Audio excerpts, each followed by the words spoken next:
ಸುಮಲತಾ ಗೆಲುವಿನ ಋಣ ತೀರಿಸೋಕೆ ಮುಂದಾಗಿದ್ದಾರೆ ನಟ ದರ್ಶನ್. ಹೀಗಂತ ಅವರೇ ಹೇಳಿದ್ದಾರೆ. ಕಳೆದ ಮಂಡ್ಯ ಲೋಕಸಭಾ ಚುನಾವಣೆಯ ಸಂದರ್ಭವನ್ನ ನೆನಪು ಮಾಡಿಕೊಂಡಿದ್ದಾರೆ. ಮಂಡ್ಯದಲ್ಲಿ ಸ್ಟಾರ್ ಚಂದ್ರು ಪರ ಪ್ರಚಾರ ಮಾಡುವಂತಹ ಸಂದರ್ಭದಲ್ಲಿ ಆಗ ಕಾಂಗ್ರೆಸ್ ನಾಯಕರು ಮಾಡಿದ್ದಂತಹ ಸಹಾಯವನ್ನ ನಟ ದರ್ಶನ್ ಪ್ರಚಾರದ ಅಖಾಡದಲ್ಲಿ ರಿವೀಲ್ ಮಾಡಿದ್ದಾರೆ. ಅಂದಿನ ಸಹಾಯವನ್ನ ನೆನೆದು ಸ್ಟಾರ್ ಚಂದ್ರು ಪರ ಮತಯಾಚನೆ ಮಾಡಿದ್ದಾರೆ ನಟ ದರ್ಶನ್. ಬೆಳ್ಳೂರು ರೋಡ್ ಶೋನಲ್ಲಿ ರಣ ಸಂದಾಯದ ಮಾತುಗಳನ್ನ ಆಡಿರುವುದು ಸಾಕಷ್ಟು ಕುತೂಹಲಕ್ಕೆ, ಸಂಚಲನಕ್ಕೆ ಕಾರಣವಾಗ್ತಾ ಇದೆ. ಕಳೆದ ಚುನಾವಣೆಯಲ್ಲಿ ಚೆಲುವಣ್ಣ ನಮ್ಮ ಹಿಂದೆ ನಿಂತಿದ್ರು. ಆ ಸಹಾಯವನ್ನ 7 ಜನ್ಮವಾದರೂ ತೀರಿಸೋಕ್ಕಾಗಲ್ಲ. ಹಾಗಾಗಿ ಸ್ಟಾರ್ ಚಂದ್ರುಗೆ ಅಮೂಲ್ಯವಾದ ಮತವನ್ನ ನೀಡಿ ಅಂತ ಹೇಳಿ ನಟ ದರ್ಶನ್ ಮತಯಾಚನೆ ಮಾಡಿರೋದು ಕುತೂಹಲಕ್ಕೆ ಕಾರಣ ಆಗ್ತಾ ಇದೆ. ಬರೋದಕ್ಕೆ ಒಂದ್ ಕಾರಣ ಏನಂದ್ರೆ ಕಳೆದ ಬಾರಿ ಚುನಾವಣೆಯಲ್ಲಿ ಚೆಲುವಣ್ಣ ಅವ್ರು ಹಿಂದೆ ನಿಂತು ನಮಗ್ ಸಹಾಯ ಮಾಡಿದ್ರು. ಆ ಋಣನ ಸಹಾಯವಾಗಿ ನಾವು ಮಾಡೋಣ.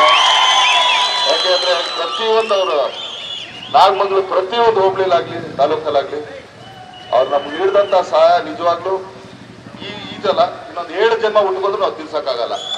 ಆದ್ರಿಂದ ನಮ್ಮ ಅಮೂಲ್ಯವಾದ ಮತನ ಸ್ಟಾರ್ ಚಂದ್ರು ಅವ್ರಿಗೆ ಹಾಕಿ ಚೆಲುವಣ್ಣ ಅವ್ರ ಕೈನ ಬಲಪಡಿಸಿ ನಿಮ್ ಸೇವೆ ಮಾಡೋ ಅವಕಾಶನ ಮಾಡ್ಕೊಡಿ ಅಂತ ಎಲ್ಲರ ಹತ್ರ ತಲೆಬಾಗಿ ಬೇಡ್ಕೊಳ್ತೀನಿ.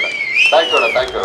ಮತ್ತಷ್ಟು ಡೀಟೇಲ್ಸ್ ನಮ್ಮ ಮಂಡ್ಯ ಪ್ರತಿನಿಧಿ ನಂದೀಶ್ ನೀಡ್ತಾ ಹೋಗ್ತಾರೆ. ನಂದೀಶ್, ದರ್ಶನ್ ಹೇಳಿರೋದು ಗೊತ್ತಿಲ್ಲದೆ ಇರೋ ಸತ್ಯ ಅಂತೂ ಅಲ್ಲ. ಈ ವಿಚಾರವನ್ನ ಖುದ್ದು ಸಿಎಂ ಸಿದ್ದರಾಮಯ್ಯ ಅವರು ಕೂಡ ಬಹಿರಂಗ ವೇದಿಕೆಯಲ್ಲಿ ಪ್ರಸ್ತಾಪ ಮಾಡಿದ್ರು. ಬಟ್ ಕುತೂಹಲ ಮೂಡ್ತಾ ಇರೋದು, ಮೊನ್ನೆ ನಟ ದರ್ಶನ್ ಅವರು ಪ್ರಚಾರದ ಅಖಾಡದಲ್ಲಿ ಸ್ಟಾರ್ ಚಂದ್ರು ಅವರ ಪರವಾಗಿ ಕಾಣಿಸ್ಕೊಂಡಾಗ ಇದು ಸುಮಲತಾ ಅವರ ಸಂದೇಶನ ಅನ್ನುವಂಥ ಪ್ರಶ್ನೆ ಮೂಡಿತ್ತು. ಬಟ್ ಇವತ್ತು ನಟ ದರ್ಶನ್ ಅವರ ಮಾತುಗಳನ್ನ ಕೇಳಿದ ಮೇಲೆ ಆ ಪ್ರಶ್ನೆ ಮತ್ತಷ್ಟು ಬಲವಾಗ್ತಾ ಇದೆ. ನಂದೀಶ್, ಖಂಡಿತ ವಿದ್ಯಾ, ಮಂಡ್ಯ ಲೋಕಸಭಾ ಚುನಾವಣೆಯ ಕಾವು ಜೋರಾಗಿದೆ.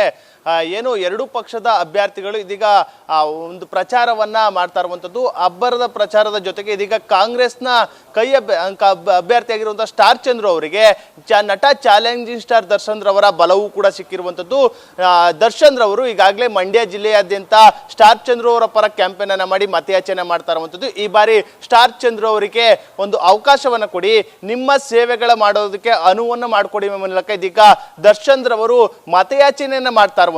ಆ ಸಂದರ್ಭದಲ್ಲೇ ಒಂದಷ್ಟು ವಿಚಾರಗಳನ್ನ ಅವರು ಬಿಚ್ಚಿಡುವಂತ ಕೆಲಸವನ್ನು ಕೂಡ ಮಾಡ್ತಾ ಇರುವಂಥದ್ದು. ಅಂದ್ರೆ ಕಳೆದ ಲೋಕಸಭಾ ಚುನಾವಣೆಯ ಸಂದರ್ಭದಲ್ಲಿ ಏನು ಸುಮಲತಾ ಅವರು ಸ್ಪರ್ಧೆಯನ್ನ ಮಾಡಿದ್ರು ಪಕ್ಷೇತರವಾಗಿ. ಆ ಸಂದರ್ಭದಲ್ಲಿ ಬೆನ್ನೆಲುಬಾಗಿ ನಿಂತಿದ್ದು ಅಂತಂದ್ರೆ ನಟ ಚಾಲೆಂಜಿಂಗ್ ಸ್ಟಾರ್ ದರ್ಶನ್. ಹಾಗೆ ಬಿಜೆಪಿ ಬಹಿರಂಗವಾಗಿಯೇ ಒಂದು ಬೆಂಬಲವನ್ನ ಕೊಟ್ಟಿತ್ತು. ಆದ್ರೆ ಕಾಂಗ್ರೆಸ್ ಮೈತ್ರಿ ಇದ್ದಂತ ಸಂದರ್ಭದಲ್ಲಿ JDSಗೆ ಆ ಒಂದು ಟಿಕೆಟ್ ಅನ್ನು ಬಿಟ್ಕೊಡ್ಲಾಗಿತ್ತು.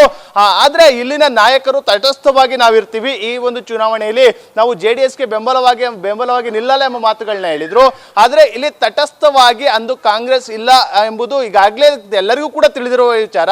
ಸಿಎಂ ಸಿದ್ದರಾಮಯ್ಯ ಅವರು ಕೂಡ ಆ ಕುರಿತು ಖುದ್ದು ಹೇಳಿಕೆಯನ್ನು ಕೂಡ ಕೊಟ್ಟಿದ್ದಾರೆ. ಇದೀಗ ನಟ ಚಾಲೆಂಜಿಂಗ್ ಸ್ಟಾರ್ ದರ್ಶನ್ ರವರು ಕೂಡ ಆ ಒಂದು ಹೇಳಿಕೆಯನ್ನು ಕೊಡ್ತಾ ಇರುವಂತದ್ದು. ಅಂದ್ರೆ ಇವತ್ತು ನಾನು ಕ್ಯಾಂಪೇನ್ಗೆ ಬರ್ತಾ ಇರುವಂತದ್ದು ಋಣ ಸಂದಾಯದ ಒಂದು ಹಿನ್ನೆಲೆಯಲ್ಲಿ ಎಂಬ ಮಾತುಗಳನ್ನು ಕೂಡ ಹೇಳಿರುವಂತದ್ದು. ಅಂದ್ರೆ ಕಳೆದ ಲೋಕಸಭಾ ಚುನಾವಣೆಯ ಸಂದರ್ಭದಲ್ಲಿ ನಮ್ಮ ಬೆನ್ನಿಗೆ ನಿಂತಿದ್ದು ಅಂದ್ರೆ ಇಲ್ಲಿನ ಸದ್ಯ ಸಚಿವರಾಗಿರುವಂತಹ ಚಲರಾಯಸ್ವಾಮಿ ಅವರು ಅವತ್ತು ನಮ್ಮ ಬೆನ್ನ ಹಿಂದೆ ನಿಂತಿ ತೆರೆ ಹಿಂದೆ ನಮ್ಗೆಲ್ಲರಿಗೂ ಕೂಡ ಸಪೋರ್ಟ್ ಅನ್ನ ಮಾಡಿದ್ರು ಕೊಟ್ಟರು. ಆ ಒಂದು ಸಪೋರ್ಟ್ ನಿಂದಲೇ ನಾವು ಮುನ್ನುಗ್ಗಿ ಆ ಒಂದು ಸವಾಲನ್ನು ಎದುರಿಸ್ತೋ ಸುಮಲತಾ ಅವರು ಕೂಡ ಗೆದ್ರು ಎಂಬ ಮಾತುಗಳನ್ನ ಹೇಳಿರುವಂಥದ್ದು. ಅಲ್ಲದೆ ಆ ಒಂದು ಮಾಡಿದಂಥ ಸಹಾಯಕ್ಕೆ ಇವತ್ತು ಋಣ ಸಂದಾಯವನ್ನ ಮಾಡಬೇಕಾಗ್ತದೆ. ನಾನು ಚೆಲುವಣ್ಣವರವರ ಒಂದು ಸಪೋರ್ಟ್ಗೆ ಚಿರಋಣಿಯಾಗಿರ್ತೀನಿ. 7 ಜನ್ಮವನ್ನ ಎತ್ತಿದ್ರು ಕೂಡ ಅವರು ಮಾಡಿದಂಥ ಸಹಾಯಕ್ಕೆ ನಾನು ಋಣವನ್ನ ತೀರಿಸೋದಕ್ಕೆ ಆಗಲ್ಲ ಎಂಬ ಮಾತುಗಳನ್ನ ನಟ ಚಾಲೆಂಜಿಂಗ್ ಸ್ಟಾರ್ ದರ್ಶನ್ ರವರು ಕೂಡ ಹೇಳ್ತಾ ಇರುವಂಥದ್ದು. ಈ ಒಂದು ಹೇಳಿಕೆ ಬಹಳಷ್ಟು ಮಹತ್ವವನ್ನು ಪಡ್ಕೊಳ್ತಾ ಇರುವಂಥದ್ದು. ಯಾಕೆಂದ್ರೆ ಸುಮಲತಾ ಅವರು ಒಂದು ಕಡೆ ಮೈತ್ರಿ ಅಭ್ಯರ್ಥಿ ಪರ ಇಂದಿಗೂ ಕೂಡ ಪ್ರಚಾರಕ್ಕೆ ಬಂದಿಲ್ಲ. ಆ ನಿಟ್ಟಿನಲ್ಲಿ ಎಲ್ಲೋ ಸುಮಲತಾ ಅವರ ಒಂದು ಸೂಚನೆಯಂತೆ ನ್ಯೂಸ್ ಫಸ್ಟ್ ನಿರ್ಭೀತಿಯಿಂದ ನಿಮ್ಮ ಪರವಾಗಿ.